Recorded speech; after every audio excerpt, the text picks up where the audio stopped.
Once upon a time, in the vast and ancient realm of a classic Brothers Grimm tale, there was a story as intriguing as it was mysterious. This is the story of Rumpelstiltskin. In a small village, lived a miller who was known for his boasting.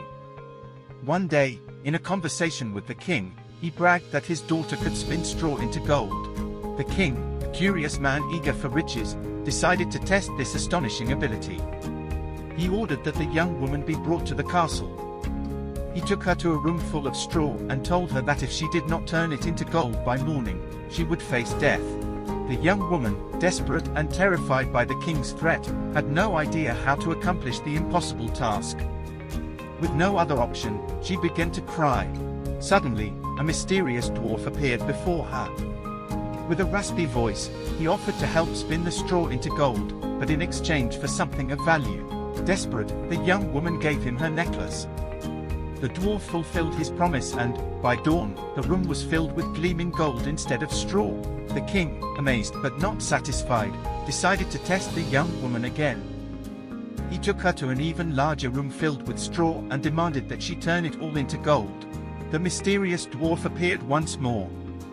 This time, the young woman gave him her ring. And again, by dawn, the straw had turned into gold.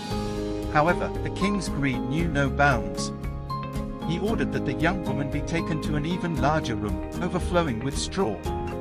He promised that if she managed to turn all the straw into gold once more, he would marry her. The young woman, with nothing left to offer, made a desperate deal with the dwarf. She agreed to give him her first child if he turned the straw into gold one last time. The dwarf accepted, and by dawn, the straw had transformed into gold.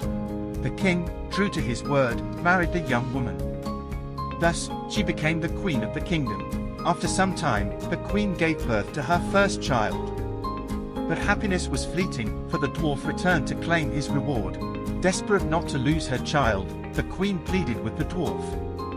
Moved, he gave her 3 days to guess his name. If she succeeded, she could keep her child.